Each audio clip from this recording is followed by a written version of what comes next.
Hi,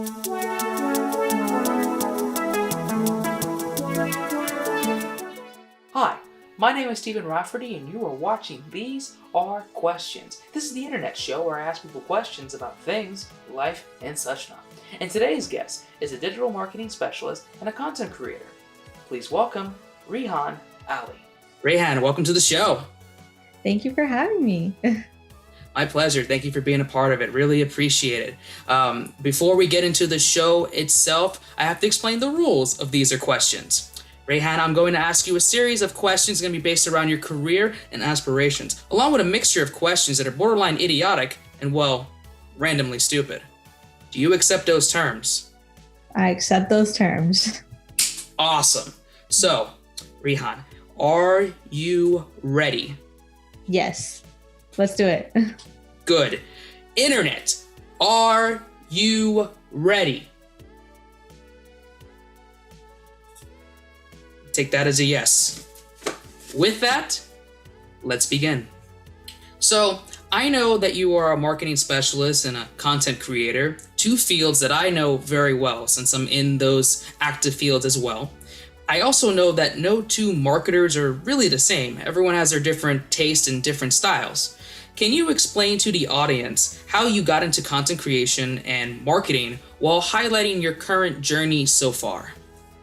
Sure. I guess I should start at the beginning, kind of give a little bit of the origin story. So I got into content creation super randomly. It was honestly because of me buying a skateboard. I really wanted a penny board for some reason. I think it was like a trend at the time. And when I got my penny board, I wanted to make like a cool artsy video about it. And before that, I had never really made any type of video content. I had never edited a video. I never used a DSLR camera like that for videography. So I decided to give it a shot. I shot whatever I thought looked nice at the time. I was like doing my little camera movements. And then I asked one of my cousins to help me edit it because she had a MacBook with iMovie. And as that whole process of creating that video, I absolutely fell in love with the video making process and the act of creating something, this piece of art, this piece of work, this piece of content. So that's kind of how it started. It stemmed from just a video about my skateboard that I wanted to make look cool. And here we are. I have done a couple of short films so far. I've worked on a couple of short films with other people. I have made various types of content from audio to video to anything along that spectrum. So yeah, now we're here and it's been great. It's been great. That's crazy. Now we're here and what a journey it's been so far. And you're definitely going to have more successes as you continue on in your journey.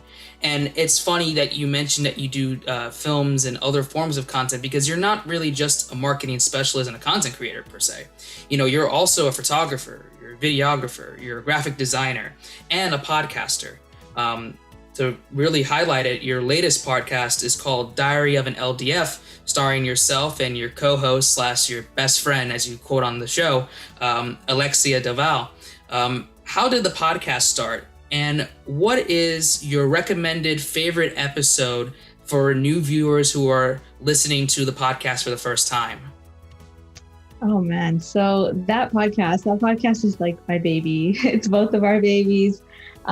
It started just off of a conversation that we were having in the midst of the pandemic. We were just talking about podcasts and we were talking about how we felt and just our feelings about life and how life was going, us being in our early 20s, graduating college, being in the same field. You know, she's a content creator, she's a TikTok influencer, and I'm more of a back end behind the scenes content creator.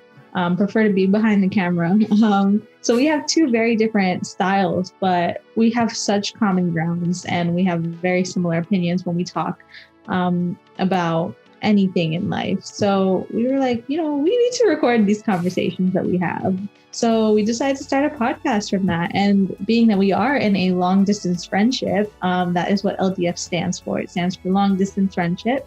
I'm sure many people are familiar with the term LDR, which means long distance relationship. So we kind of took our spin on that. So decided to make LDF a thing, you know? So now that's our show and we just collaborate and we talk about life and navigating adulthood, and we try to give advice to our younger listeners because she does have a younger, predominantly female audience. So we try to appeal to them and just help them out and give them whatever advice that we have, the things that we wish we knew at that age. First episode that I would recommend everyone to listen to is, well, my favorite episode is the first episode, because it really gives that backstory on why we started the podcast, what it means, what we hope to achieve with it. So the first episode is called What is an LDF? So if you're interested, check it out. Apple Podcasts, Spotify, everywhere you listen to podcasts. That is the episode that I recommend listening to. I want you to pick a number between 1 and 10 and explain why you picked that number. Okay, the first number that came to my mind is 5. And I usually pick odd numbers, so that's why it came to my mind.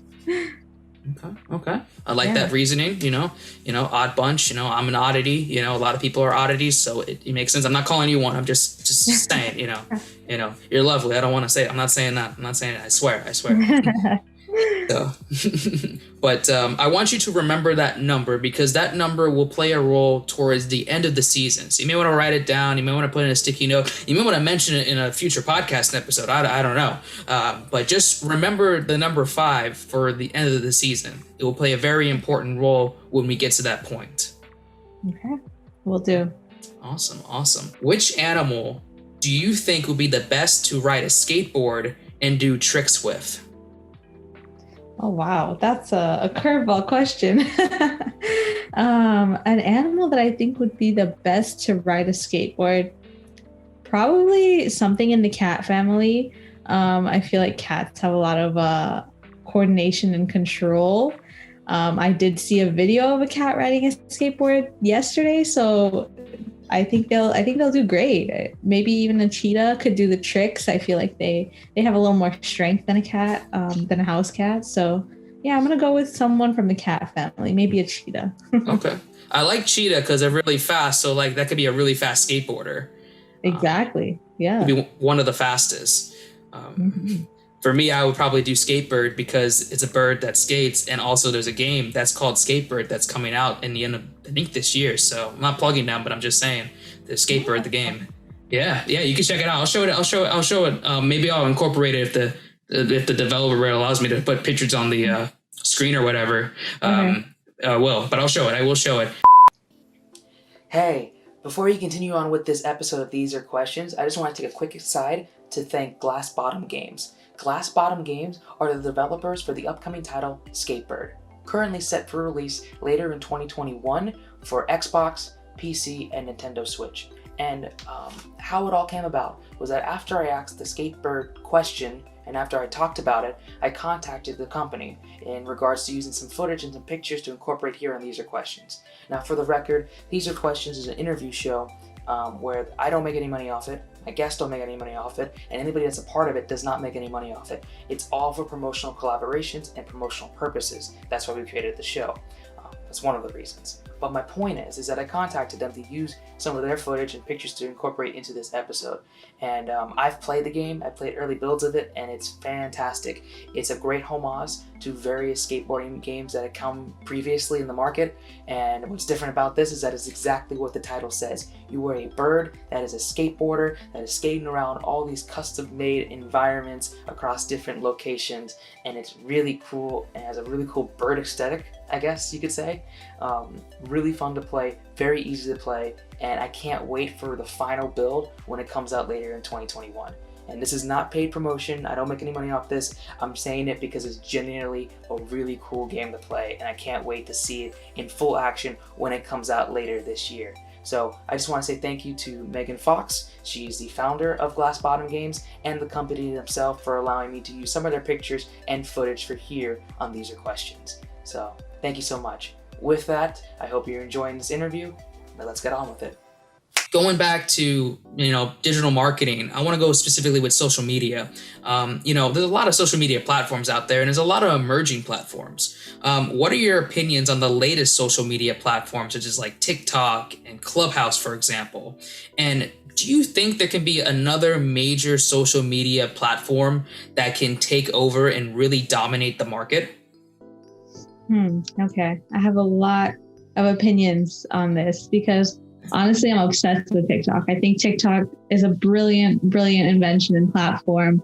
I feel like they just nailed it when it comes to content curation and engagement. I feel like our For You pages, like our feeds on TikTok, are just so tailored to our likes and our interests. And that's something very valuable and important because compared to other social media platforms, they're not as tailored. They're not as curated. So we're seeing a lot of fluff. We're seeing a lot of content that we're kind of just, we're viewing it, but it's like not really catching us. It's not keeping our interest and engaging us. But TikTok has such a way with engaging us and feeding us that content that is so interesting to our personal interests.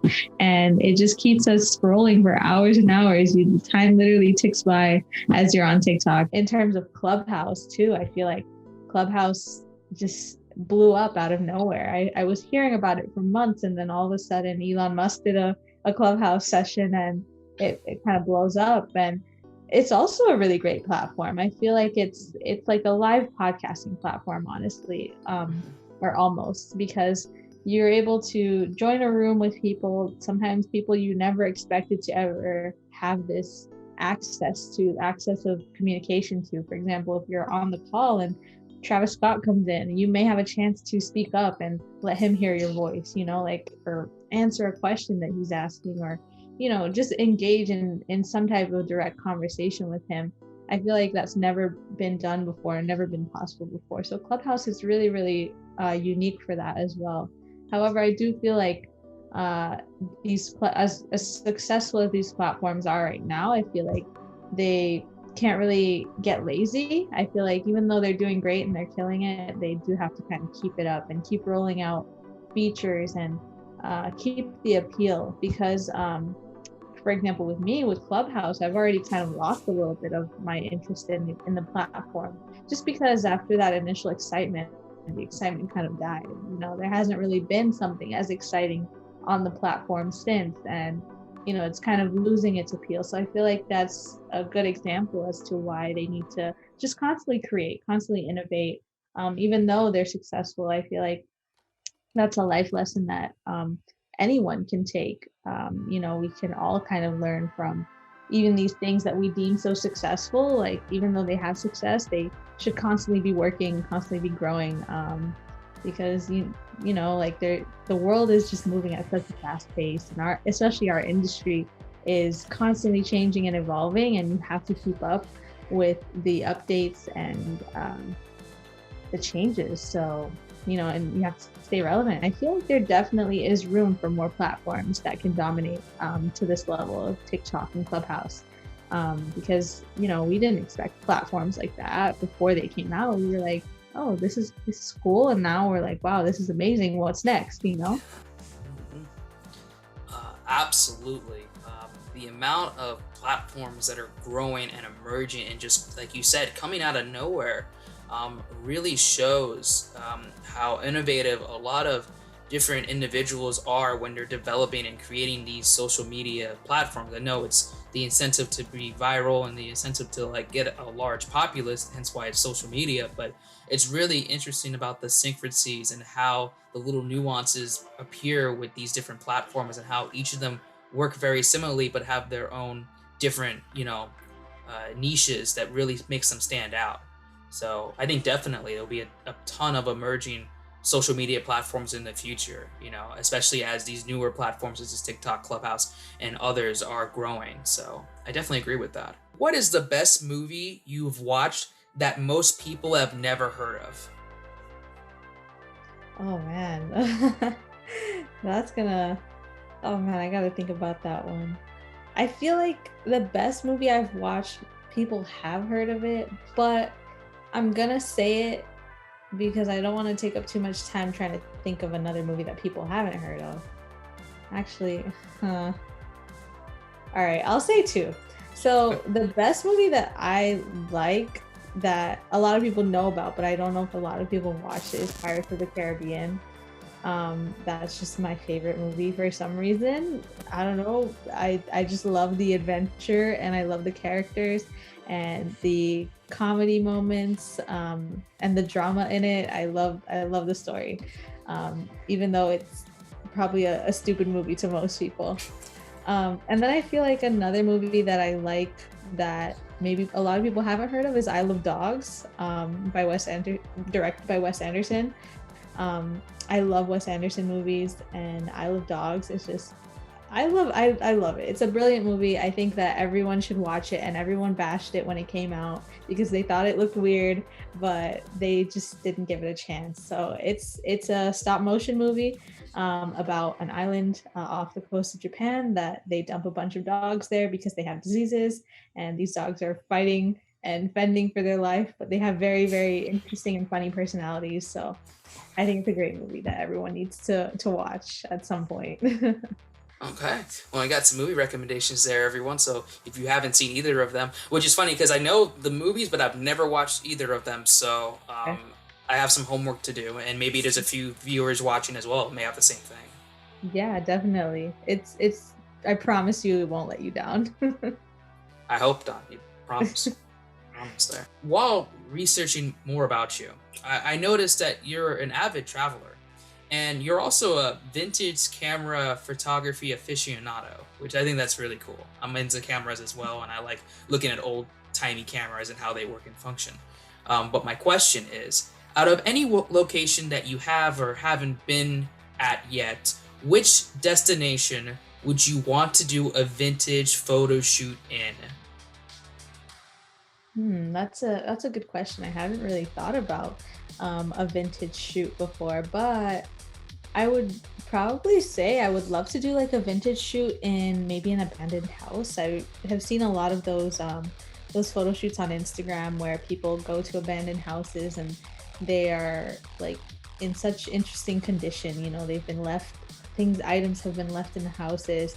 Some of the decor has been left, and you can definitely see the age and wear and tear of life and natural disasters, and just the impact that they've had, you know. Mhm.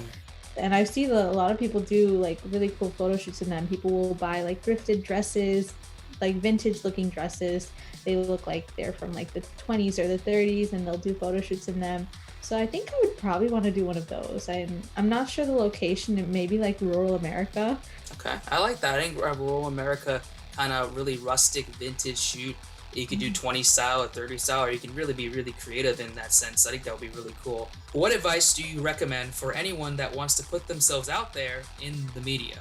You should just do it. Just take chances and just do it, as scary as it is. And trust me, I'm still giving myself that advice. I'm still giving myself that like pep talk every now and then, that I need to put myself out there, put my content out there, put my creations and ideas out there.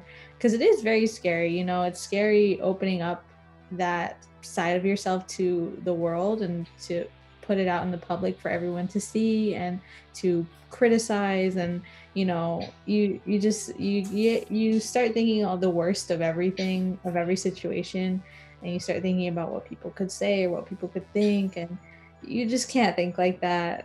And trust me, like I said, I'm still telling this to myself, and trying to convince myself of this. But yeah, I would say that like I have taken the advice before, because I'm here now and I've put content out there and I've been doing things. It'll be worth it. You won't get anything bad out of it.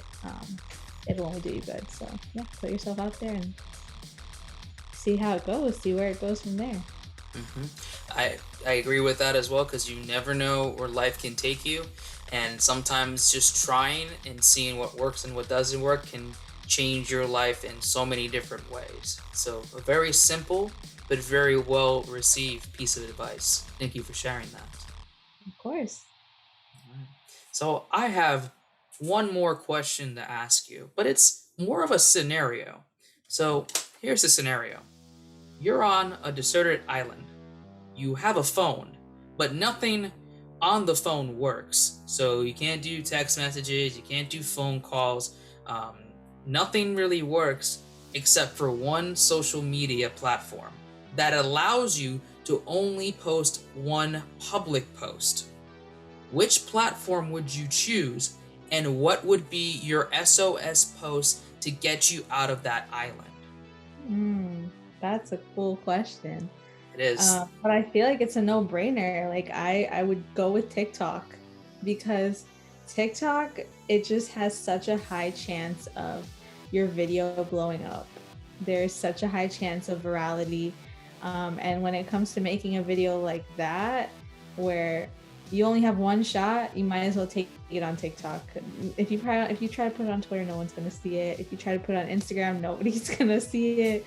You might not even get it on people's feed because we don't even know how the algorithm works on Instagram anymore.